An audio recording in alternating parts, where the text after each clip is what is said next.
But I am pretty good, and anybody who knows me knows that there really is no no in my life. Whatever it's going to be, I'm going to figure it out. I don't care if it's one no, I don't care if it's 50 no's. There's going to be a way. And this back before cell phones and Google, there was the library. And let me tell you, the library had all the answers. And I was a master in the library. I lived there literally till they kicked me out. They knew me. So I'm like, this is what I'm going to do.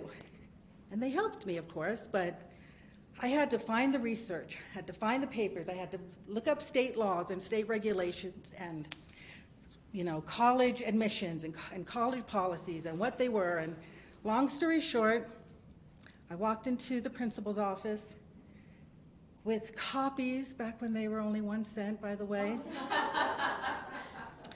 highlighted, dog-eared, stapled. I threw it on. I probably shouldn't have thrown it on, but I threw it on his desk and I said, I'm graduating college. I'm graduating high school. Here's what you may not know. This is why I'm going to do it. Oh, and by the way, I did register for the test. I was accepted, so I won't see you after next month. So I did graduate high school early. Yes. The second thing was I had to teach the college how their acceptance policy was. So after, again, long research, policies, procedures, acceptances, exceptions, I was like, hey, I am allowed to register, I am allowed to apply, and you are allowed to accept me, which I talked to several professors and they would be happy to help, and they would be happy to accept me because I'm an engineer and a physics major. I taught myself calculus at 8 years old. Trust me, you're gonna want me here. So they accepted me. Then there was financial aid. This is funny. They declined my financial aid. And I thought, that's the most ludicrous thing I've ever heard. So I went and talked to them and I said, what's going on? You must have me confused with somebody. They said, no, you were denied financial aid because there's nobody on earth that could possibly live on this income. Oh. And I thought, that's why I'm here. People like, wouldn't it make sense to give financial aid to somebody who needs financial aid? And they said, well, someone must be helping you. We need their tax returns, which there was none. So there weren't, I couldn't even ask a favor to take somebody's tax return who wasn't supporting me. I didn't know anybody. So I had to figure out how to pay for college, a private college, by the way, at 16 years old, which I did. The business was really challenging too. Who wants to hire a 16-year-old? Do you know how many no's I got? A lot. I don't even know how many. I'm like, whatever you want me to do, take out the garbage, clean the toilets, do stapling, do copying, I can do this. And when I finally got my first yes, it was because I said this. I promise you, you will not regret having me help you, because I will exceed all your expectations, whether you know it now or not. And I knew that about myself. I didn't have to convince myself. I already knew that, but how do I share that information with other people? And then I thought, well, tell them. Right? And it worked. So today, over 35 years later, I've helped Fortune 500 companies.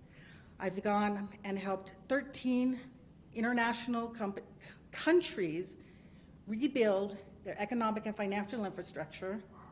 I've helped thousands of small businesses. But this is why it's important for you, because there are 4 key principles that will create success in your business, your career, and your life forever. The first principle is your brain is not your best friend. And here's why. There are lots of research statistics with Stanford and Harvard that say as soon as you write down your goals, literally hand to pen, not computer, hand to pen to paper, you're 40% to 60% more likely to achieve your goals. It doesn't matter what's in your brain. It's wishy-washy in there sometimes. Sometimes you're excited, sometimes you're not. Sometimes you're committed, sometimes you're not. Write it down.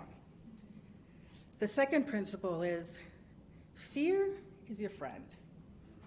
And here's why. Bear with me now. When you get up in the morning and you walk to the bathroom, are you afraid to pee? Usually? No, right? Are you afraid to brush your teeth? Are you afraid to take a shower or get dressed? You're not brave by doing all of those things. You already know how to do it. But here's the thing, when you change the perspective of what fear is what you need to be brave. Fear is not the absence of bravery, which is a quote, and I don't know who said it, but I love it. It's one of my favorite. You can't be brave without being fearful on some level. Afraid to make the first phone call, afraid to send the email, afraid to ask the guy out, right? Whatever it is, you have to be brave. In order to be brave, you have to have fear. So when you change your perspective and go, oh my gosh, I am afraid, you should say, good job, I'm growing, I'm moving, I'm being brave, let's do it, let's bring it on. So that's the second thing. The third thing is bigger is not better.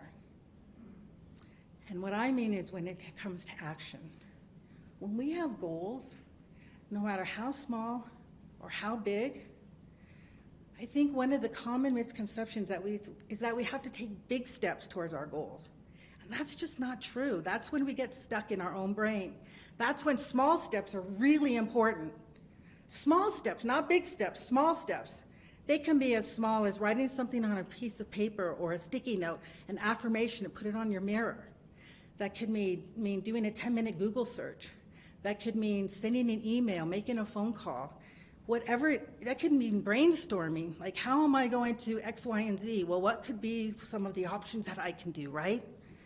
Small steps do a lot of things. First of all, it creates momentum, creates commitment, and it creates movement towards your goal, no matter how small they could be. If you have a 5-year goal and you get it done in 1, great. If you have a 5-year goal and you get it done in 7, great. So I want to leave you with this. What can you do today? Today, not tomorrow, not next week, not next month. What can you do today in your life that will get you closer to the goals and success that you already have in you? What would that be? Thank you so much.